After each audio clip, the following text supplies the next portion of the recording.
Hello guys, नमस्ते। आप सभी का मेरे YouTube channel study with RS Godara पर हार्दिक स्वागत और अभिनंदन है। जैसा कि विद्यार्थियों और मेरे मित्रों, अपन ने पिछली क्लास में जैन धर्म शुरू किया था और जैन धर्म में भगवान महावीर स्वामी के बारे में परिचय किया था नॉर्मल, कि जिनका जन्म कुंड ग्राम में वैशाली बिहार में हुआ था 540 ईसा पूर्व में, और जिनका देहांत या निर्वाण 668 ईसा पूर्व में राजगृह बिहार के पावापुरी में हुआ था। और इनके बचपन का नाम वर्धमान, और इनके पिता का नाम सिद्धार्थ तथा माता का नाम त्रिशला, और पत्नी का नाम यशोदा और पुत्री का नाम प्रियदर्शना, और इसी के साथ इनके दामाद का नाम जामाली, जो कि इनके प्रथम शिष्य थे। इनके बारे में पढ़ा था। और जैन धर्म के आदि पुरुष ऋषभदेव या आदिनाथ तथा जैन धर्म के 23वें तीर्थकर पार्श्वनाथ और इनके प्रतीक सेना के बारे में पढ़ा था। ये अपना आज एक संक्षिप्त रूप से रिवीजन हो गया।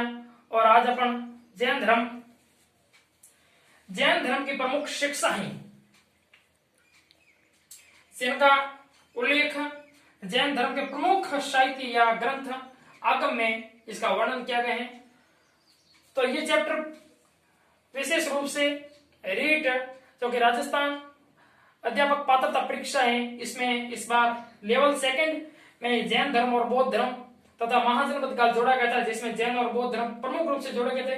तो निश्चित रूप से यहाँ से एक क्वेश्चन आने की प्रमुख और प्रबल संभावना है। इसी के साथ साथ राजस्थान पुलिस, पटवार और जो प्रमुख रूप से राजस्थान सरकार द्वारा जो एग्जाम आयोजित किए जाते हैं, उनमें आने की संभावना है। तो इसीलिए अपन इसका अध्ययन कक्षा 9वीं और कक्षा 11वीं की जो आरबीएससी बोर्ड की बुक है, इनमें से कर रहे हैं। जो इन बुकों में है आरबीसी की, उसी का अपन अध्ययन करेंगे। तो जिनमें जैन धर्म की प्रमुख शिक्षा है, आगम ग्रंथ में इसका वर्णन किया गया है। तो अपन इसका देखते हैं। सबसे पहले आता है पंच महाव्रत। तो इसमें क्या है प्रिय विद्यार्थियों, जैन धर्म के 23वें तीर्थकर पार्श्वनाथ है, जिनका प्रमुख रूप से संबंध काशी या वाराणसी से है। इन्होंने जैन धर्म के जो पंच महाव्रत है, सत्य, अहिंसा, अस्तेय, अपरिग्रह और ब्रह्मचर्य, इनमें जो प्रमुख रूप से 4 हैं, प्रथम इनका निर्माण पार्श्वनाथ के द्वारा किया गया था। और जो 5वां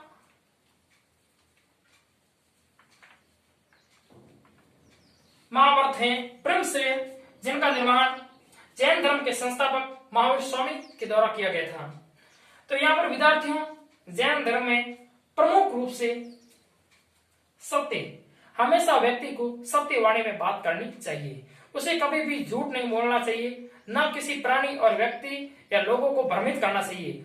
जो सत्य वचन है उसका हमेशा पालन करना चाहिए। और महात्मा गांधी ने भी सत्य और अहिंसा का प्रमुख रूप से पालन किया था। नंबर 2 पर अपन बात करते हैं अहिंसा। जैन धर्म, बौद्ध धर्म या फिर महात्मा गांधी, इन तीनों ने अपने आदर्श के रूप में अहिंसा को अपनाया। इसमें क्या होता है कि प्रिय विद्यार्थियों, कि किसी भी प्राणी या व्यक्ति हो, जानवर हो, जो भी इस धरती पर जीव है, उसका कभी भी दिल नहीं दुखना चाहिए, उसकी हत्या नहीं करनी चाहिए, उसके दिल को भी नहीं दुखाना चाहिए, ताकि कोई भी व्यक्ति आराम से जिंदगी पर रह सके, वो अपना गुजारा कर सके। इसलिए जैन धर्म ने प्रमुख रूप से अपने सिद्धांत में अहिंसा को अपनाया, अहिंसा परम धर्म के रूप में अपनाया। नंबर 3 पर बात करते हैं अस्तेय। यहाँ पर अस्तेय का मतलब होता है चोरी नहीं करनी। किसी भी प्राणी को बिना किसी से पूछे किसी भी वस्तु को टच नहीं करना चाहिए, न ही उसी वस्तु को चुरा लेना चाहिए। इसे जैन धर्म में पाप समझा गया है। नंबर 4 पर बात करते हैं अपन अपरिग्रह। अपरिग्रह का मतलब होता है बिना फालतू अनावश्यक रूप से किसी वस्तु को संग्रहित नहीं करना चाहिए। ब्रह्मचर्य, प्रत्येक प्राणी को, प्रमुख रूप से ये भिक्षुओं के लिए था, कि प्रत्येक प्राणी को अपने इंद्रियों को वश में करना चाहिए, बिना फालतू अपना ध्यान को कभी नहीं भटकाना चाहिए। तो ये जैन धर्म के प्रमुख पंच महाव्रत हो गए, सत्य, अहिंसा, अस्तेय, अपरिग्रह और ब्रह्मचर्य। नंबर 2 अपन बात करते हैं जैन साहित्य। इनका वर्णन भी जैन साहित्य, जो जैन साहित्य को आगम कहा जाता है, इसके अंदर किया गया है। जैन साहित्य आगम की रचना प्राकृत भाषा में की गई थी। प्रमुख रूप से जैनों ने संस्कृत भाषा का परित्याग करते हुए प्राकृत भाषा और अर्धमागधी भाषा में अपने उपदेश देना शुरू किए और साहित्य की रचनाओं को लिखना प्रारंभ किया था। और इसके बाद उन्होंने प्रमुख रूप से स्थानीय भाषाओं में जैसे कन्नड़ है, तेलुगु है, तमिल, इनको महत्व दिया था। नंबर 3 पर अपन जैन धर्म की प्रमुख शिक्षाओं की बात करें तो अनेकांतवाद और स्यादवाद दोनों एक दूसरे से रिलेटिव है। अनेकांतवाद तो जैन धर्म में ये बताया गया है कि प्रत्येक वस्तु में सत्य का पक्ष छिपा होता है। आप ऐसे नहीं कह सकते हैं कि ये व्यक्ति झूठ है, आपको ये पता नहीं है कि वो झूठ है, इसके साथ साथ उसकी कुछ बातों में सत्यता भी छुपी हुई होती है। तो इसलिए प्रत्येक वस्तु में अनेकांतवाद और स्यादवाद, स्यादवाद का अर्थ होता है विशेष दृष्टि से कहने का तरीका, स्याद का अर्थ होता है विशेष दृष्टि और वाद का अर्थ होता है किसी चीज को व्यक्त करने का तरीका। तो जैन धर्म में अनेकांतवाद और स्यादवाद को प्रमुख रूप से महत्व दिया गया है। आप ऐसे नहीं कह सकते हैं कि उसकी बातों में गलत तरीका था, नहीं, उसकी बातों में सही तरीका भी हो सकता है। उसके गूढ़ रहस्य क्या थे, इसके बारे में जानना भी जरूरी है। नंबर 5 पर बात करते हैं अनिश्वरवादी। जैन धर्म में प्रमुख रूप से क्या होता था, प्रारंभ में उन्होंने ईश्वर को नहीं माना कि ईश्वर ही सृष्टि करता है, ये बात तथाकथित उन्होंने झूठ मानी, क्योंकि सृष्टि एक अनिश्चित अनादि आदि है।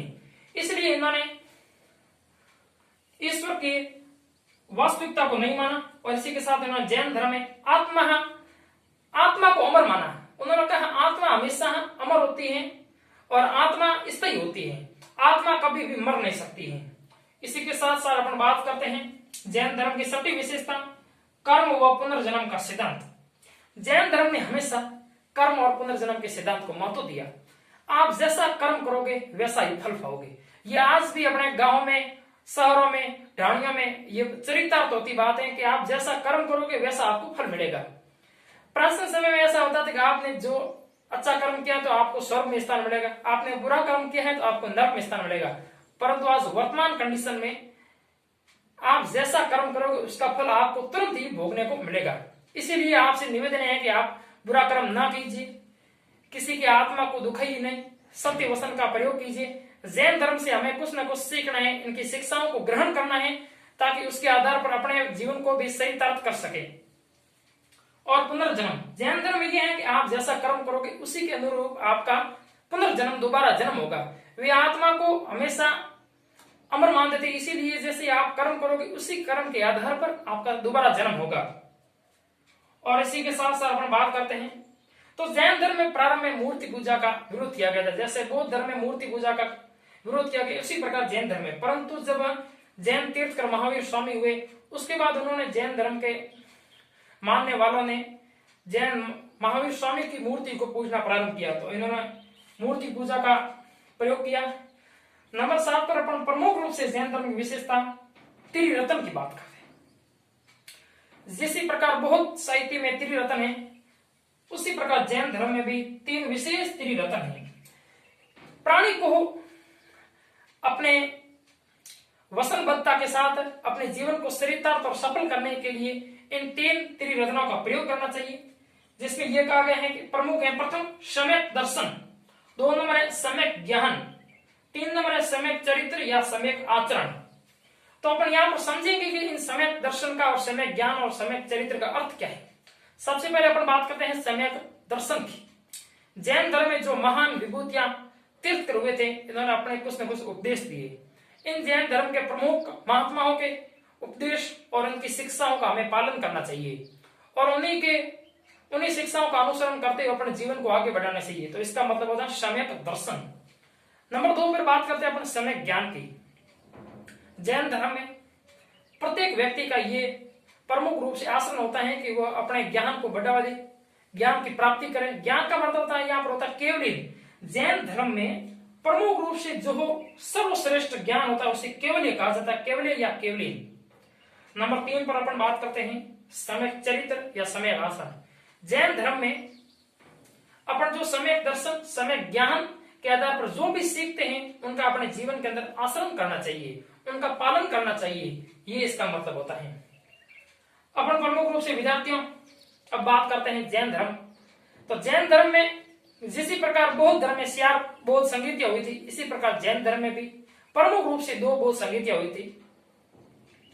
प्रथम बौद्ध संगीति अपन बात करते हैं कि 298 या 300 ईसा पूर्व में हुई थी। प्रथम बौद्ध संगीति पाटलिपुत्र बिहार में हुई थी।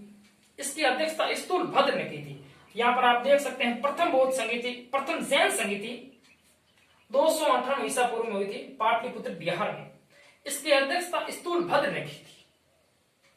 और इस प्रथम जैन संगीति में जैन धर्म का 2 भागों में विभाजन हो गया। एक भाग का नाम श्वेतांबर और दूसरे भाग का नाम दिगंबर। क्योंकि किसी भी धर्म में आप जाओ, धीरे धीरे धीरे उसमें बुराई आनी शुरू हो जाती है, या 2 मत होते हैं, इन दोनों मतों में विभाजन, दोनों मतों में एक दूसरे से विरोध होता है। कुछ लोग इस बात को मानते हैं तो कुछ लोग इस बात को मानते हैं, इसलिए जब विरोध होता है तो इसलिए उस धर्म का खंडन हो जाता है। तो इसी प्रकार जैन धर्म में भी धीरे धीरे मतभेद हुए, तो जैन धर्म का विभाजन श्वेतांबर और दिगंबर हुआ है। तो यहाँ पर आप सरल भाषा में समझने का प्रयास करेंगे।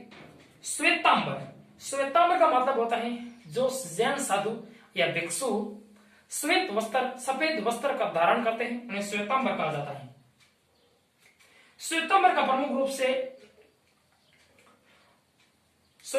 प्रमुख रूप से आग्रह यहाँ आगे इनका निर्धारण स्थूलभद्र ने किया था। और दिगंबर का मतलब होता है वे साधु, संत या भिक्षु जो श्वेत वस्त्र या कोई भी वस्त्र को धारण नहीं करते हैं, उन्होंने नग्न रहना और भगवान को ही अपना सर्वप्रिय मानना ये स्वीकार किया, इसलिए इन्हें दिगंबर कहा जाता है। ये किसी भी प्रकार के वस्त्र को धारण नहीं करते थे और इनका नेतृत्व भद्रबाहु ने किया था। और भद्रबाहु बहुत ही बड़े जैन विधाता थे। इनके द्वारा संस्कृत भाषा में कल्पसूत्र ग्रंथ की रचना की गई थी। अपन यहाँ बात करते हैं कि अभी ये सारी बात प्रथम जैन संगीत के समय थी। इसमें जैन धर्म का विभाजन हो गया और कई महत्वपूर्ण ग्रंथों का संकलन किया गया था। इसके बाद द्वितीय जैन संगीत होती है 512 ईस्वी वल्लभी गुजरात में। वल्लभी प्रमुख जैन स्थल है। यहाँ पर देवारधीश समाश्रमण की अध्यक्षता में, ये नाम है देवारधीश समाश्रमण, तो देवारधीश समाश्रमण की अध्यक्षता में वल्लभी गुजरात में द्वितीय जैन संगीत हुई थी और यहाँ पर जैन ग्रंथों का संकलन किया गया था। इसी प्रकार यहाँ पर कुछ प्रमुख जैन ग्रंथों के बारे में मैंने उल्लेख किया है।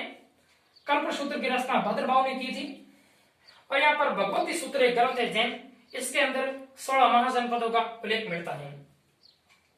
और इसी प्रकार अपन बात करते हैं कि कुछ प्रमुख जैन स्थलों की।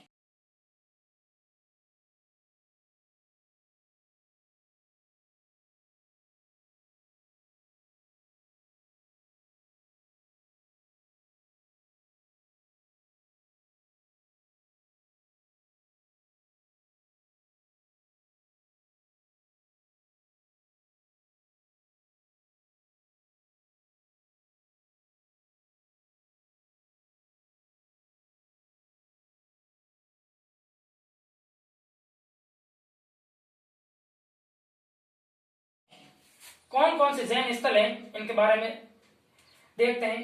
खजुराहो, खजुराहो एक प्रमुख जैन स्थल है जहां पर जैन मंदिरों का निर्माण किया गया है संदेल शासकों के द्वारा और ये मध्य प्रदेश राज्य में स्थित है। नंबर 2 पे बात करते हैं अपन देलवाड़ा। देलवाड़ा राजस्थान राज्य में स्थित है, माउंट आबू सिरोही में स्थित है। नंबर 3 पर बात करते हैं रणकपुर। रणकपुर भी राजस्थान में स्थित है और यहाँ 1444 खंभों की मंदिर बना हुआ है जैन मंदिर और रणकपुर पाली जिले में स्थित है। नंबर 4 पर अपन बात करते हैं उदयगिरी। उदयगिरी उड़ीसा में स्थित है। नंबर 5 पर अपन बात करते हैं श्रवणबेलगोला। श्रवणबेलगोला कर्नाटक में स्थित है। यहाँ पर बाहुबली की एक पहाड़ पर बहुत ही बड़ी मूर्ति बनी हुई है जो जैन मूर्ति है। और श्रवणबेलगोला से यहीं से चंद्रगुप्त मौर्य के बारे में जानकारी मिलती है कि चंद्रगुप्त मौर्य ने भद्रबाहु से जैन धर्म की दीक्षा प्राप्त की और फिर 298 ईसा पूर्व में श्रवणबेलगोला पर जाकर सलेखना विधि के द्वारा अपने देह को त्याग दिया। सलेखना विधि वो विधि होती है जिसके द्वारा व्यक्ति बिना कुछ खाए पिए तपस्या करते हुए भूख के द्वारा उसकी निर्वाण प्राप्ति हो जाती है, उसे सलेखना विधि कहा जाता है। ये जैन धर्म में प्रमुख रूप से अपनाई जाती है। और इसी के माध्यम से चंद्रगुप्त मौर्य ने कर्नाटक में जैन धर्म का प्रचार किया। जैन धर्म का प्रमुख रूप से प्रसार कर्नाटक, उड़ीसा, उत्तर प्रदेश और दक्षिण भारत में हुआ था।